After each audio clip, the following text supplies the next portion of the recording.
É uma alegria renovada estar no Rio Grande do Sul, esse estado tão amado da nossa federação, e especialmente estar aqui na cidade de Canoas. Já estive aqui no Templo Antigo algumas vezes, uma ocasião eu lembro uma reunião sinodal. Eu acho que é a primeira vez que eu vejo a igreja reunida no seu novo templo, que já não é mais tão novo assim, mas muito agradável, muito acolhedor aqui. Especialmente poder participar deste culto de gratidão a Deus por mais um aniversário desta feita 26 anos, com esta proposta, uma igreja agraciada com chuvas de bênçãos derramadas sobre todos os crentes. É por isso que está chovendo agora, né? Porque aí tudo compõe, né? Tudo no mesmo sentimento. Eu quero deixar aqui 2 abraços fraternais, primeiramente da nossa igreja em Curitiba. Nesta hora os irmãos estão para iniciar o culto vespertino, depois dos 2 cultos da manhã, estivemos lá com a igreja, e ela acompanha a agenda do seu pastor, estão orando por vocês, por esta expansão missionária que acontece aqui no extremo sul, e estamos irmanados nesta mesma fé, nesse mesmo propósito. E o abraço da mesa do Supremo Concílio, que eu tenho a honra de integrar há longos anos. Deixo aqui, em especial, os cumprimentos do presidente, reverendo Roberto Brasileiro, que estará no estado do Rio Grande do Sul esta semana, mas eventualmente não vai estar aqui com a igreja, mas ele deixa por meu intermédio também seu abraço fraternal. Quero convidar a preciosa atenção da igreja para a leitura bíblica na primeira carta aos Tessalonicenses, capítulo 1. Nós vamos proceder à leitura de todo o capítulo, de 1 a 10. Primeiro aos Tessalonicenses, capítulo 1, versos 1 a 10. Eu convido a todos para que postemos-nos em pé e com reverência acompanhemos a leitura bíblica deste capítulo inicial da primeira epístola aos Tessalonicenses, onde lemos assim: Paulo, Silvano e Timóteo, à igreja dos Tessalonicenses em Deus Pai e no Senhor Jesus Cristo, graça e paz a vós outros. Damos sempre graças a Deus por todos vós, mencionando-vos em nossas orações e sem cessar, recordando-nos diante do nosso Deus e Pai, da operosidade da vossa fé, da abnegação do vosso amor, da firmeza da vossa esperança em nosso Senhor Jesus Cristo, reconhecendo, irmãos amados de Deus, a vossa eleição, porque o nosso Evangelho não chegou até vós somente em palavra, mas sobretudo em poder, no Espírito Santo e em plena convicção, assim como sabeis ter sido nosso procedimento entre vós e por amor de vós. Com efeito, vos tornastes imitadores nossos e do Senhor, tendo recebido a palavra, posto que em meio de muita tribulação, com alegria do Espírito Santo. De sorte que vos tornastes um modelo para todos os crentes na Macedônia e na Acaia, porque de vós repercutiu a palavra do Senhor não só na Macedônia e Acaia, mas também por toda parte se divulgou a vossa fé para com Deus, a tal ponto de não termos necessidade de acrescentar coisa alguma. Pois eles mesmos, no tocante a nós, proclamam que repercussão teve o nosso ingresso no vosso meio, e como deixando os ídolos vos convertestes a Deus para servirdes o Deus vivo e verdadeiro e para guardardes dos céus o seu Filho, a quem ele ressuscitou dentre os mortos, Jesus, que nos livra da ira vindoura. Praza ao Espírito Santo, que inspirou esta página sagrada, iluminar nossas mentes e corações, concedendo-nos a compreensão espiritual que se requer nesta hora.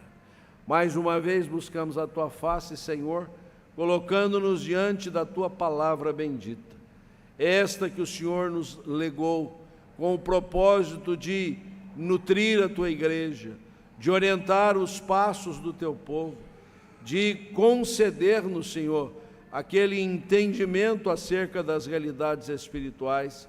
Então, se propício a nós. O Senhor possa valer-se do teu instrumento, pregador desta noite, mercê da sua limitação, mas pelo teu Espírito Santo, comunicar os ensinamentos aqui contidos. Oramos-te assim, agradecidos, em nome de Jesus. Amém. Podeis sentar, meus queridos irmãos. Mesmo em meio de muita tribulação, as tribulações advêm sobre nós. Podem vir em particular, na vida da nossa casa, podem nos atingir como coletividade. Eu sei que quando a gente coloca numa liturgia a ideia das chuvas de bênçãos, a gente sabe que chuva sempre é bênção, né? Mas quem passou o aguaceiro que vocês passaram aqui ano passado, só de ouvir esse barulho a gente já fica assim meio preocupado. Foram dias muito atribulados nesse querido estado. Nós acompanhamos mais à distância, nos mobilizamos também para cooperar, Brasil inteiro, mas ficamos bastante apreensivos com o volume de lutas, de batalha que a gente querida do Rio Grande do Sul estava padecendo. Foram dias muito atribulados, que repentinamente colheram a todos de surpresa, ocasionando problemas muito drásticos, que agora parecem estar trazendo novamente um tempo mais suave, mais tranquilo. Nós louvamos a Deus que nos dá o sol, nos dá a chuva, mas é bom que venha na medida certa. As tribulações que não impedem, não impossibilitam, não deixam de trazer a nós a possibilidade de avançar, de crescer, de nos aprimorar, de nos tornar mais adestrados para a vida, particularmente quando pensamos na igreja aniversariante. Igreja que tem pelo menos 2 datas de comemoração, a revitalização e a organização, há 26 anos, como estamos comemorando hoje. Mas por que não lembrar dos pioneiros, daqueles que lá nos primórdios, há mais de 60 anos por aqui passaram, deixando a sua participação para que surgisse uma igreja. Uma caminhada de lutas, uma trajetória difícil, tempos de muita agonia, mas que foram sendo vencidos aos poucos e mesmo em meio a muita tribulação. A igreja chega neste quadro da história, vislumbrando novos desafios, atenta ao projeto de Deus a partir daqui, para conquistar não só o estado inteiro, mas irmos em consonância com a palavra de Deus até aos confins da terra. A igreja de Tessalônica é uma igreja muito peculiar entre as igrejas do Novo Testamento. Ela foi uma das primeiras igrejas plantadas no continente europeu.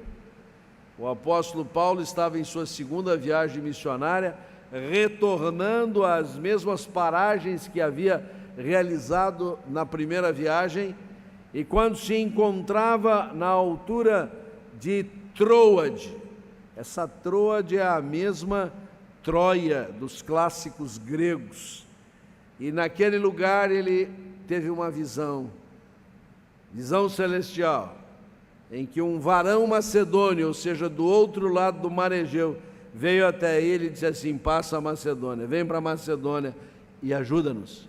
E Paulo compreendeu, a gente tem que avançar. E ele foi no primeiro momento até Filipos. Filipos é a primeira cidade do continente europeu a conhecer o Evangelho. E de Filipos Paulo desceu para Tessalônica. Foi muito bem acolhido. A palavra do Senhor repercutiu dos lábios de Paulo nos corações de muitos crentes. mas também houve muita oposição. Judeus que não se conformavam com a pregação de Paulo anunciando que o Messias havia chegado, que o esperado das nações já era uma realidade palpável. Nada obstante, no meio de uma grande tribulação, a igreja se consolidou, a igreja foi constituída, a igreja foi arraigada e ela pôde avançar conforme os propósitos do Senhor. Eu creio que podemos criar um paralelo entre a igreja de Tessalônica e a igreja aniversariante, igreja presbiteriana de Canoas. Vocês também sofreram lutas, dificuldades, mas souberam caminhar em meio a tudo isso para que a igreja pudesse avançar. Mas há alguns aspectos que precisam ser considerados. Não é por acaso, não é sem querer, não é porque as circunstâncias vão nos levando, é porque existem algumas marcas essenciais, existem alguns elementos que são decisivos para que mesmo em meio às tribulações haja o desenvolvimento, haja o crescimento. Num certo sentido, as tribulações se impõem, mas nós precisamos ultrapassar estas barreiras. Precisamos ir além dos impedimentos. E eu queria ressaltar alguns aspectos que estão contidos nesta porção bíblica que nos ajudam a avançar, a vencer, a ultrapassar barreiras e ver a igreja prosperar, mesmo em meio a muitas lutas. E o primeiro aspecto que eu quero trazer a lume é lembrar que a igreja prospera quando o seu testemunho é vigoroso. Vou repetir. A igreja prospera, cresce, avança, ultrapassa barreiras quando o seu testemunho é vigoroso, é forte, é cheio de vigor. E por que é que eu estou apontando isso como um elemento importante, um pilar do desenvolvimento da igreja?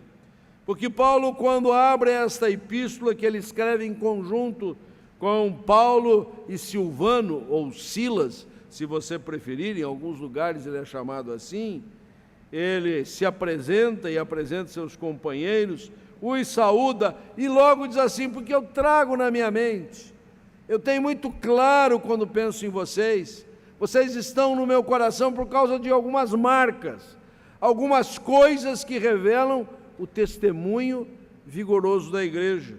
E aí no versículo 3 ele diz assim: reconhecendo, ou melhor, recordando-nos diante de Deus, o nosso Pai, primeiro, da operosidade da vossa fé.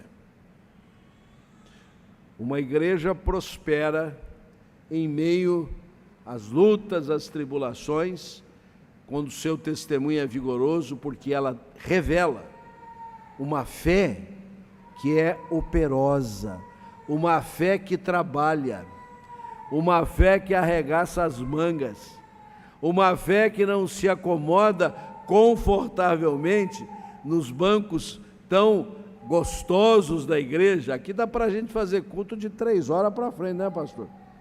O pastor Daniel conhece a bênção de dispor de 2 templos na nossa igreja, o histórico, que tem 130 anos de construção, não pode ser modificado, é patrimônio histórico, mas devido ao desenvolvimento da igreja, nós ampliamos um auditório.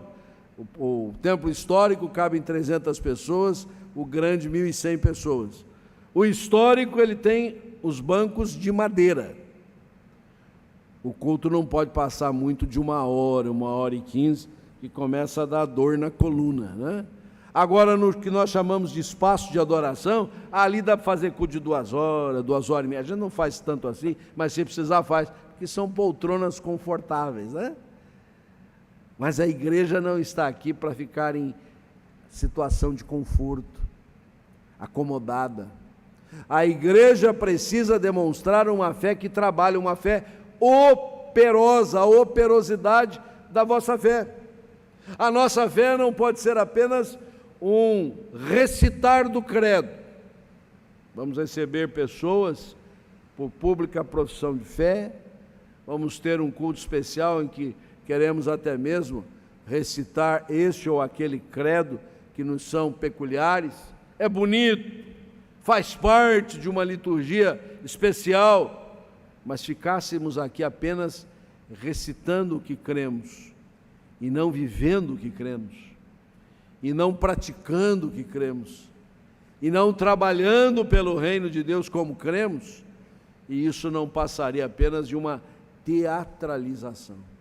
Esta fé operosa aqui apontada pelo apóstolo Paulo é uma chamada de atenção a todos nós que precisamos trabalhar, precisamos servir no reino de Deus. Tornamos-nos membros da igreja, professamos a nossa fé e já queremos saber o que é que tem para fazer. Onde é que eu posso me encaixar?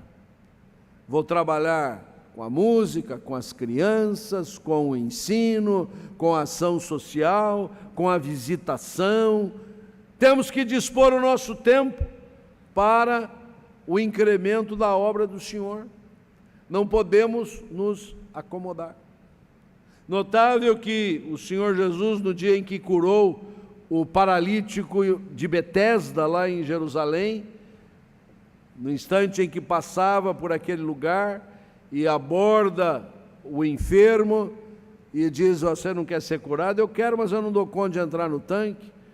Não precisa, levanta, toma o teu leito, vai para casa. E ele assim o fez. Só que era o dia de sábado, e quando se soube que aquele homem havia sido curado num dia de sábado, foi um escândalo geral, foi um momento de debate, de combate contra Jesus. Os líderes religiosos, os teólogos de plantão afrontaram o Senhor Jesus, que tinha operado uma cura num dia de sábado, coisa que estava proibida de se fazer. E a resposta de Jesus a todos os críticos foi: meu Pai trabalha até agora e eu trabalho também. Ser crente é trabalhar, ser crente é ser trabalhador, ser crente é evidenciar uma fé que está disposta ao serviço cristão. A grande discussão, se somos salvos pela fé ou pelas obras, se encerra quando compreendemos que a nossa fé tem que ser operosa, até porque nós somos salvos pela graça, somente pela graça. O Senhor Jesus morreu em nosso lugar, isso é graça abundante, transbordante, graça que nós recebemos por meio da fé, daí dizermos que somos justificados pela fé, por cremos na graça do Senhor. Mas uma vez agraciados com esta bênção, nós queremos é trabalhar pelo reino de Deus. Deus nos fez novas criaturas, nos recriou em Cristo Jesus para as boas obras, as quais o Senhor de antemão preparou para que andássemos nelas. Então, uma igreja prospera em meio a lutas quando seu testemunho é vigoroso.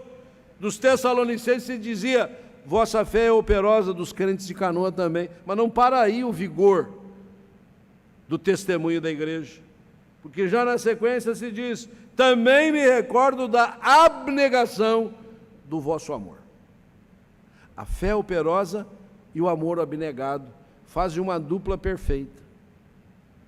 A fé que depositamos no Senhor, nossa confiança na sua obra, se traduz em desejo de servir a Deus, mas isso passa também por um amor dedicado, um amor consagrado, um amor disponível, um amor que é capaz de nos levar a amar a Deus e amar aos filhos de Deus, amar ao próximo e amar ao distante, e mais ainda, amar o bem próximo. E quando a gente fala assim de amar o próximo que está longe, fica fácil, mas aquele próximo que sempre está conosco, aquele próximo que inclusive mora debaixo do mesmo teto que nós moramos, aquele próximo que muitas vezes fica nos atazanando a vida, esse é o desafio do testemunho cristão, um amor abnegado. Por isso não é de estranhar, quando Jesus, ao expressar o sentido do amor ao próximo, diz assim: você não tem que amar ao próximo e orar até pelos seus inimigos. Orar pelos que vos perseguem. Haja amor. Mas isto dá uma firmeza à igreja, revela o seu testemunho vigoroso, de maneira tal que vai impactando as pessoas que estão em redor. De fato, eu reconheço que essa dinâmica do amor da igreja tem sido, para com os que ainda não conhecem a fé, uma porta de entrada. Porque pessoas que não conhecem a Cristo, que porventura estiverem mais próximas de nós e virem como nós vivenciamos o nosso relacionamento fraternal, como acabamos de acompanhar um cântico tão lindo que foi entoado, já preparando-nos para a ceia, uma somente, uma semente, um só povo. Isso impacta a coletividade, que observa que nós não apenas recitamos um credo, nós amamos uns aos outros. Um testemunho vigoroso, apresentado por uma fé operosa, por um amor abnegado e ainda por uma esperança bem firmada. Essa tríade que sempre aparece junta nas epístolas paulinas, aqui uma vez mais, a fé que trabalha, o amor dedicado e a esperança que não está embasada em circunstâncias. A esperança que não é mote político. Quantas vezes já se usou dessa expressão tão cara ao nosso coração, bíblica, a esperança, apenas como uma propaganda de natureza partidária. E aí, ideologia vem, ideologia vai, lide política chega, lide política sai, e a esperança vai embora. Nossa esperança está bem firmada, porque está firmada nos propósitos do Senhor, está firmada na presença do Senhor, está firmada na palavra de Deus. E o apóstolo faz questão de dizer da firmeza da vossa esperança em Cristo, em nosso Senhor Jesus Cristo. Quando olhamos para o Senhor Jesus, para a obra que Ele realizou por nós na cruz, pela vitória que Ele obteve, não permanecendo na morte, mas ressuscitando, e hoje uma vez mais nós vamos poder, na participação da ceia, observar isso. Nós não estamos servindo um Cristo morto, mas um Cristo que venceu a morte e nos outorgou os benefícios da sua ressurreição. Ele se tornou as primícias, o primeiro fruto de todos os que dormem. Como Ele ressuscitou, nós também ressuscitaremos. Esta é a nossa verdadeira esperança. Sim, a igreja vai ultrapassando barreiras, vencendo as tribulações, primeiro de tudo, porque ela prospera quando o seu testemunho é vigoroso. Mas em segundo lugar, eu quero afirmar que a igreja prospera quando o evangelho é consistente. O seu testemunho é vigoroso, fé que trabalha, amor dedicado, esperança bem firmada, mas isso porque o evangelho que é anunciado nesta igreja não é um evangelho insonso, um evangelho inconsistente, um evangelho muitas vezes assim adocicado, edulcorado, palatável. Não, é o evangelho do Senhor Jesus, é o evangelho das Escrituras Sagradas, é o evangelho consistente. E a maneira de Paulo apresentar isso é muito interessante. Versículo 5, ali lemos assim: porque o nosso evangelho não chegou até vós tão somente em palavra. Entenda que palavra, não a palavra de Deus, mas o discurso proferido pelo pregador. Vamos entender bem isso. Que Paulo está dizendo o seguinte: o evangelho, a palavra de Deus, a mensagem da salvação, esta informação central para a nossa fé, não é um mero discurso, Não é o sermão pastoral pura e simplesmente, apesar de que Deus se vale do sermão para trazer a palavra de Deus aos nossos corações. O Evangelho não veio apenas como um discurso que agradou o nosso ouvido.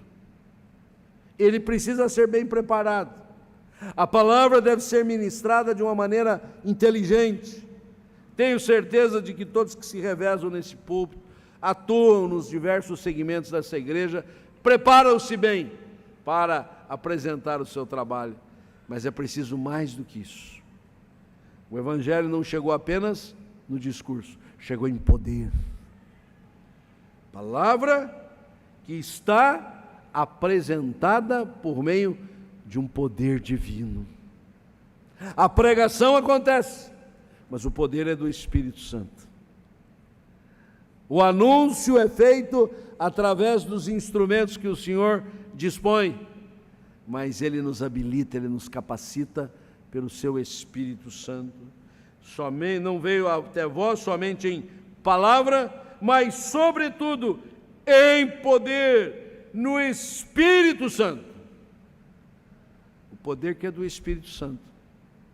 Conforme os termos colocados pelo próprio Senhor Jesus no seu momento de despedida, pouco antes de ir assunto aos céus, Ele disse: aguardem, esperem, porque descerá sobre vós o poder do Espírito Santo, e sereis minhas testemunhas aqui, ali e acolá.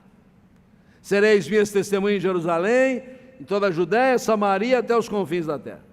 Sereis minhas testemunhas em Canoas, na Grande Porto Alegre, lá em São Borja e até o Uruguai. O Uruguai é os confins da terra também, né? Aí já foi longe, né? Notável é o poder do Espírito Santo. Esse Espírito Santo que capacita a igreja a acolher a palavra do Senhor e que lhe confere plena convicção. Uma coisa que não tem dúvida nenhuma. Estamos convencidos da verdade. Não há mais agora o que tergiversar. Não temos mais que ficar aqui dizendo será que é, será que não é. Estamos convictos. É o Espírito Santo quem nos dá esta capacitação. E por fim, dentro desse cenário de um evangelho consistente, ele vem também no bojo do exemplo, do padrão, do modelo. O final do versículo 5 diz assim: assim como sabeis ter sido o nosso procedimento entre vós e por amor de vós. O apóstolo Paulo preparou muito bem a entrega da mensagem, foi assistido pelo Espírito Santo com o seu poder, os crentes ficaram convencidos desta verdade, mas também puderam conferir na vida do pregador, do líder, do dirigente, o que a palavra propõe. Porque se é uma coisa que destrói a caminhada do povo de Deus, é a discrepância entre o que pregamos e o como vivemos. Se porventura a nossa pregação não puder ser conferida com a nossa vida, há alguma coisa muito séria para ser consertada. Há que se anunciar um evangelho que está sendo vivido por alguém transformado, alguém que foi lavado pelo sangue de Cristo, alguém que zela pelo seu testemunho cristão. Tudo isto forma a consistência do evangelho. Então é mistério que cada um dos crentes, cada membro da igreja, que tem o dever missional também de anunciar a palavra de Deus, tem uma vida reta diante do Senhor, tem uma vida de contrição diante da face de Cristo, esteja sempre na luz do Senhor, para até identificar senões a serem corrigidos, a fim de que haja consistência no Evangelho. A palavra que pregamos também é vista em nosso procedimento. A igreja avança, ultrapassa a barreira, as tribulações não vão nos deter. Primeiro de tudo, ela prospera porque tem um testemunho vigoroso. Depois, porque recebeu um evangelho consistente. Mas em terceiro lugar, a igreja avança, prospera, quando a missão é bem difundida. Notável como este aspecto, ele tem uma similitude muito grande com essa igreja de Canoas. Não é todo lugar, reverendo Daniel, que eu vou e apresento uma mensagem semelhante, em que quando chego nesse aspecto da difusão do Evangelho, eu fico até um pouco encabulado, porque eu estou diante de uma igreja que está apenas dentro das suas quatro paredes. Até pode ter um tempo bonito como esse aqui, mas ela não consegue se ver para fora das suas paredes. E o que eu vou dizer aqui, a consoante, a igreja de Tessalônica tem tudo a ver com a igreja de Canoas. Paulo vai avançando ali no versículo 8 e diz assim: porque de vós repercutiu a palavra do Senhor, não só na Macedônia e Acaia, mas também por toda parte se divulgou a vossa fé para com Deus, a ponto de não termos necessidade de acrescentar coisa alguma. Aquela era uma igreja que não tinha portas fechadas, que não estava hermeticamente fechada dentro do seu templo. Era uma igreja voltada para fora. Uma igreja que se compreendeu missional, mesmo em meio às oposições que já se levantaram de imediato ali em Tessalônica, mas eles ousaram testemunhar em toda a Acaia, em toda a Macedônia. Tive o privilégio de alguns anos atrás visitar aquela região, subindo desde Atenas até Filipos, depois retornando para Tessalônica, e fiquei exatamente imaginando, há 2000 anos, aquela igreja se expandindo por toda aquela região, repercutindo a palavra do Senhor. A igreja avança não apenas quando ela tem um evangelho consistente que lhe é anunciado, e que ela ouve muito bem, e que ela grava muito bem, e que ela pode aqui dar aulas e aulas de teologia acerca desse evangelho, mas ela não está enxergando a distância, não está vendo o alcance do seu ministério, não está conseguindo enxergar a região metropolitana da capital, não está conseguindo ver o interior, não está vendo São Borja, o que esta igreja aqui já fez. Graças a Deus, por mais uma igreja organizada nesse fim de semana no estado do Rio Grande do Sul. Primeira vez que eu vim a esse estado foi em 1976, a maioria desse auditório não tinha nascido ainda. Não é que eu sou tão velho, não é que eu comecei muito cedo, viu, gente? Na verdade, eu vim naquela ocasião com a liderança da juventude sinodal, porque era só um sínodo que abrangia os 3 estados da região sul. Vim na companhia do querido secretário sinodal, reverendo Irani Marques, que hoje tem quase 90 anos, me escreve 3, 4 vezes por ano para dar notícias, está lá na região de Guarapuava, no Turvo, e ele já, um cidadão bem maduro, trouxe um adolescente para passear aqui no Rio Grande do Sul. E o que a gente se lembra é que naquela época havia 4 ou 5 igrejas organizadas, se tanto, no Rio Grande do Sul, em 1976. E hoje a gente fica feliz de saber que há um sínodo nesse estado, que há vários presbitérios e que há projetos de expansão. E essa igreja de Canoas tem buscado ser timoneira nesta arrancada, ser um farol a alumiar tantos outros que possam perseguir esses objetivos. Porque é desta forma que a igreja vai ultrapassando barreiras.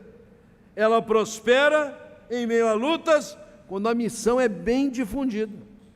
Motivos não faltariam para a gente arrefecer o ânimo, desistir, levantar um elenco de dificuldades que nos impediriam de avançar, mas a missão que está na mente e no coração abre olhos espirituais para enxergar muito longe.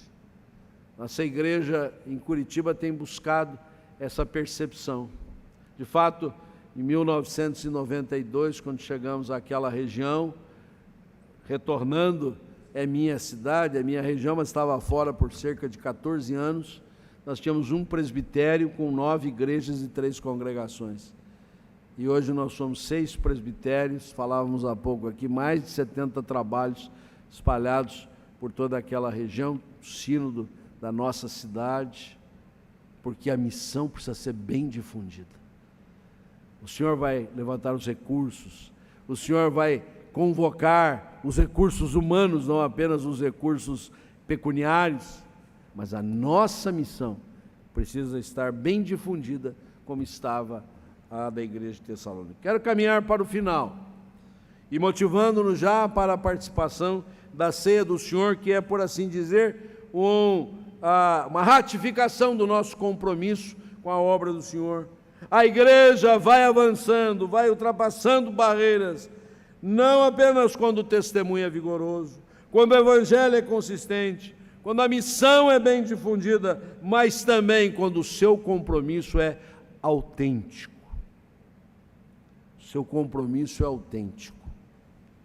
Nesse sentido, eu quero me valer dos 2 últimos versículos, 9 e 10, onde lemos assim: os que ouviram o evangelho através do ministério da igreja de Tessalônica, proclamavam a repercussão que o ingresso de Paulo e os demais companheiros tiveram naquela região, e puderam identificar que aquela igreja, deixando os ídolos, converteu-se a Deus. Um compromisso autêntico que passa por autêntica conversão, genuína conversão. A gente muitas vezes não gosta de atrair para si certas maneiras de sermos chamados, que é mais comum talvez em outras igrejas, né? Até mesmo nos afirmarmos como crentes, porque alguns parecem ter tido o monopólio de ser crente, né? E gente de tradição reformada, protestante, quer ser diferente, né? E chegamos até o ponto de assim, então, tem os crentes e tem os convertidos. Essa discrepância não pode haver. Porque o crente é o que crê, o convertido é o que se converteu. Todo crente tem que ser um convertido. Se alguém está pensando que pode ser crente e não ser convertido, está equivocado. Se você depositou a sua fé em Cristo como seu único e suficiente Salvador, você é um crente e é um crente convertido. Convertido ao Senhor Jesus. Convertido à missão de Jesus. Convertido ao testemunho da fé que se impõe sobre a sua vida. E é notável essa maneira de apresentar as coisas aqui entre os tessalonicenses. Vocês verdadeiramente se converteram, deixando os ídolos. Ah, mas eu não vinha de uma tradição idólatra, eu não precisaria passar por toda essa dinâmica que costumamos dizer, abandonar a idolatria para converter-se à igreja evangélica. Não é disso que nós estamos falando. Porque nós temos muitos ídolos, nós somos dados a uma idolatria infindável. Não é sem razão que este é o pecado capital na vida do crente. Ele começa idolatrando a si mesmo. Ele é o centro do universo. O cidadão se imagina estar ali, tendo todos ao seu redor, circulando sobre os seus interesses. Isso é auto-idolatria. Nós idolatramos a nós mesmos. Nós idolatramos os recursos materiais, econômicos. Nós idolatramos a fama. E por que não dizer até que idolatramos figuras artísticas, musicais, futebolísticas, né?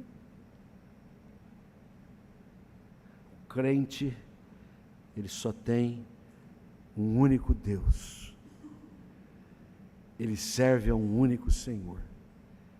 Ele não é mais senhor de si, instituição nenhuma é senhora dele, só o Senhor é Deus. Só o Senhor é Deus. Isto é um compromisso autêntico que se exige de cada um de nós. E uma vez formulado esse compromisso autêntico, por verdadeira conversão, nós estamos prontos a servir ao Deus vivo e verdadeiro. A conversão que é parte do testemunho do compromisso autêntico, ela nos leva a um serviço cristão. Quando somos convocados, convidados, instados a fazer a obra do Senhor, a abrir mão talvez do nosso recesso, do nosso lazer, da nossa recreação, para estar na casa de Deus, para fazer a obra do Senhor, nós não sentimos que isso é peso, que isso é difícil, que o pastor está exigindo muito da gente. Não, nós somos do Senhor, nós servimos unicamente ao Senhor, nossa vida só faz sentido no Senhor. Então, se há uma oportunidade de trabalhar, nós vamos servir ao Deus vivo e verdadeiro, e vamos fazê-lo até a volta do Senhor Jesus, porque o que nós auguramos, o que nós aguardamos, não são apenas dias melhores. Estamos encerrando um ano, já estamos falando dos projetos, dos planos para 2026, tudo na vida, no âmbito pessoal, no âmbito profissional, no âmbito acadêmico, no âmbito da nação. Então nós já estamos em 2026, vai ser melhor. Aliás, a maioria está dizendo que vai ser pior, né? Porque nós não estamos aguardando um ano melhor, um ano pior, ou jogando a nossa expectativa para mais adiante. Nós estamos aguardando dos céus o seu Filho, a quem Ele ressuscitou dos mortos, Jesus, que nos livra da ira vindoura. Essa é a nossa agenda, este é o nosso propósito, este é o nosso objetivo e que enfeixa esse compromisso autêntico. Nossa vida sofreu uma transformação, uma verdadeira conversão. Por isso, nossa disposição é o serviço de Deus, e que faremos até a volta do Senhor Jesus. E quando celebramos a ceia, nós somos remetidos lá ao passado, à obra que o Senhor realizou por nós, mas somos remetidos adiante, ao futuro, às bodas do Cordeiro. E no presente, nós atualizamos tudo isso, o passado e o futuro, para dizermos uma vez mais, é o Filho de Deus que estamos aguardando, e aguardando em serviço cristão, aguardando em dedicação de vidas, aguardando, fazendo a sua obra. Em meio de grandes tribulações, a igreja avança, a igreja prospera. Se o seu testemunho é vigoroso, se o evangelho que é anunciado é consistente, se a missão é bem difundida, se o compromisso é autêntico, esta igreja jamais ficará detida. Que Deus nos abençoe. Amém.